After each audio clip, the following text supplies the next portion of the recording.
Neither you nor I can say with any assurance how long it will take to achieve the final victory for which we all yearn. All of us like to enjoy again the satisfaction of peacetime life. So would our fighting men in the Army, the Navy, and the Air Force. So would the brave fellows who man our merchant ships and transport planes. They once had private lives too, and they would like to get back to their families and their peacetime work. But they know, and we know, that the job is not yet finished. As an American citizen, and particularly as one of America's war workers, you have met your responsibilities splendidly so far. You have electrified the world with your achievements. At the beginning of 1942, when you began to get into action in earnest, the United Nations were losing the war. We were menaced on either side by the two most dangerous and treacherous nations in history.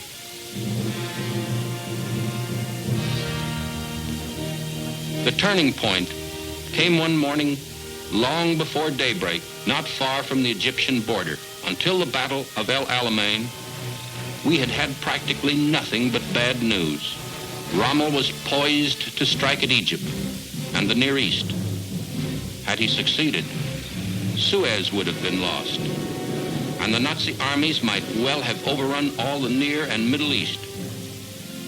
But on October 22nd, 1942, General Montgomery and his immortal Eighth Army had accumulated all the munitions and supplies and equipment needed for their great African campaign and were ready to go on the offensive. At 0 hour, on that famous day, the United Nations revealed their aggressive power for the first time. Fire!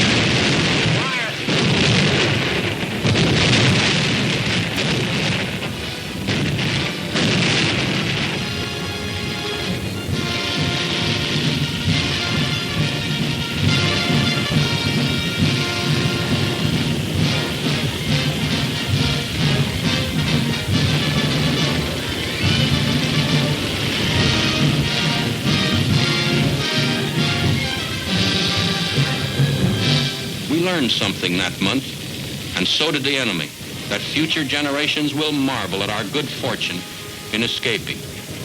Until that morning, the Nazi armies were full of boastful confidence. Never before had they been driven into headlong retreat. But this time, they were forced to retreat for 1,000 miles. And at the end of those grim 1,000 miles, they were hurled off the continent of Africa, never to return. That same autumn, Hitler's armies in Russia smashed themselves against the unforgettable Russian defense at Stalingrad. El Alamein and Stalingrad. In those two great battles, the enemy lost his most potent secret weapon, the legend that he could not be beaten. American industry and American labor can be proud of their part in these momentous events. At the famous Tehran Conference, Marshal Stalin declared, without American production, the United Nations could never have won the war. That record must not, and I am sure it will not, be imperiled by any letdown due to overconfidence. I know that any job at a desk or at a workbench cannot seem very important in comparison with the worldwide scope of this war. Using a typewriter is certainly a long way from using a machine gun. Checking over papers may seem a petty business in comparison with piloting a flying fortress. In the jobs you are doing, in office or factory, you will never get the Purple Heart for your wounds or the Medal of Honor for your valor. But you can earn an invisible decoration that is no less worth winning. The inner satisfaction, the knowledge of true patriotism that comes to all faithful workers of the home front who give their full energies and minds to their war jobs. The machine guns could not be fired, and the planes could not fly. The bombs could not fall on our enemy without the painstaking effort of millions of desk workers and factory workers. This war is one gigantic enterprise in which the work of each one of us plays an essential part, whether he be soldier or desk worker, employer or workman. Before the right weapons can get into the hands of our fighting men at the right places, at the right times, and in the right quantity, before that can happen, thousands of anonymous workers here at home must do their part. I can safely say that you have helped to win many a battle, perhaps without realizing it. War production is the foundation of our war effort. And by the same token, what you do from day to day affects your country's success in this war. Never forget, you are working for him, for the youth of America, for the boy next door. On the last day of the last war, thousands of such boys were killed. If the war had ended 24 hours earlier, they would have returned. What you do tomorrow, today, in the next hour, can help to bring the last day of this war closer and to save lives that would otherwise be lost. We are all in this together. You and I, your own boy, and the boy next door. Our job is not finished. Let's finish the job together.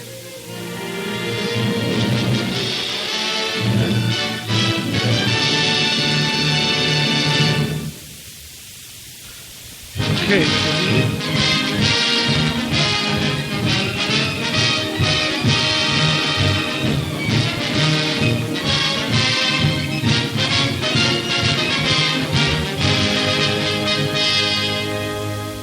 In making this brief talk, I have only one purpose: to stress the urgent need for throwing ourselves again with renewed energy into the task of winning this war.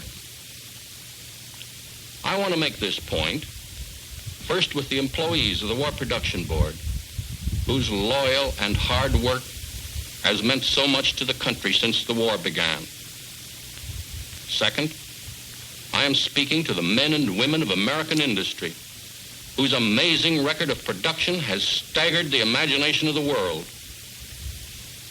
Third, I should like to reach all my fellow countrymen who have dedicated themselves to victory and to the utter destruction of the enemies of our democratic way of life. Let me begin by showing you a familiar face. Perhaps you cannot call him by name, but you know him well enough. He is the youth of America, your boy, the boy next door. But he has grown up now. He has the maturity which comes to a man when he goes out to fight for his people and to face death for his country. He is the primary reason for your work and my work in this war. We have a silent understanding with him. He is out there fighting to protect us, and we on our part are working to provide protection for him. Perhaps at this very moment, he is on a destroyer, cutting its way through the North Atlantic. Perhaps he is slogging through some treacherous jungle of the South Pacific. Or perhaps he is fighting his way through the fortified Nazi lines in Europe.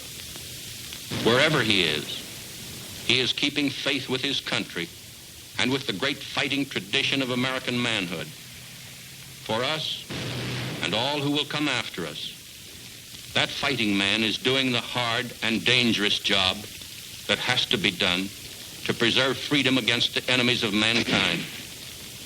On him depends every plan that we make for the future, every hope that we have for ourselves and for our country. He will fight until his job is finished, to the day of final victory. And until his job is finished, we on this side of the water must carry on with our war jobs. Every bit of energy, determination, and endurance we have must be thrown into the fight to back him up. Our best military and naval authorities tell us that the war is far from over. In a recent official report to the nation, they said, The first fascist The weakest Axis partner is gone. There is still Germany. There is still Japan. They don't consider themselves beaten. Following Pearl Harbor, Japan extended her empire with startling swiftness over the Far East, Burma, Java, Indochina. Now the Japanese dominate a subject population of 385 million. Hard-working, cheap labor that can be used in war production. Although the Japanese have suffered severe losses in aircraft, they have more first-line planes now than when they attacked at Pearl Harbor.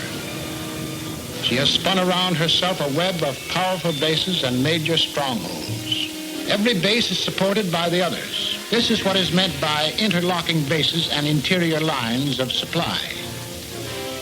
At any one point we attack, we come up against the whole system. So far, we have only dented these defenses.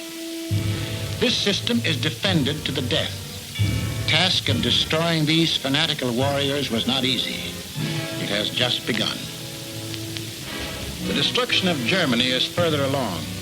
But make no mistake, that army today is still a powerful fighting machine, well-equipped, highly trained, battle-hardened. Germany has 3 times the combat divisions it had at the beginning of the war. Each division comprises 15,000 men. Today, there are some 300 divisions. You have heard how the Germans lost about 25 divisions at Stalingrad, Tunisia, and Sicily, and more on the Dnieper and the Crimean front. Army intelligence reports that the Germans have meanwhile created or reformed 60 new divisions. Each of these divisions was given more and better weapons than the divisions destroyed. All this equipment was produced by increasing the number of war workers 50%, largely imported foreign labor. This does not include the millions in conquered countries who have to work, like it or not, for their Nazi master. Germany today is better fed than she was in 1918. Heavy workers and soldiers actually eat better today than at the start of the war. The natural wealth of Europe is being looted. Germany suffers no dangerous shortages in any basic war material, whether coal, steel, oil, or rubber. With Nazi ruthlessness and German thoroughness, Europe has been made into an arsenal of fascism. The enemy is exploiting to the limit the most densely industrialized continent in the world. To keep pace with the changing war, the Germans have had to stop some production and increase other as often and as drastically as we have. But these problems are common to all war economies. The Germans have taken them in their stride. Their films boast of their industrial strength. They are making good their boast. The conclusive proof of German strength is the quality of her weapons. Plane production is up. After the Luftwaffe was forced on the defensive, it made fewer bombers. But this made it possible to produce more fighter planes. Deadly Focke-Wulfs, deadly Messerschmitts. Every new model is better than the last. Workers in the Ruhr, in the arsenals of France and Czechoslovakia, are forging huge coastal guns. Slave labor builds their emplacements, gigantic concrete structures. They do not scorn to use such orthodox weapons. On the other hand, they know the need for mobility and firepower. They have developed this rocket gun with a firepower equal to 6 heavy howitzers. Its barrage is devastating. We still lose ships and their precious cargoes. Every month, replacements, food and maintenance for each man require another ton of shipping. For 500,000 men, this means 500,000 tons, 50 Liberty ships a month. From England, our 8th Air Force is bombing Germany systematically. But we will never have enough planes and bombs to wipe out so big an industrial nation. Germany is fighting back with increased firepower. Our gunners face vicious opposition. The fortress is hit. Another of our planes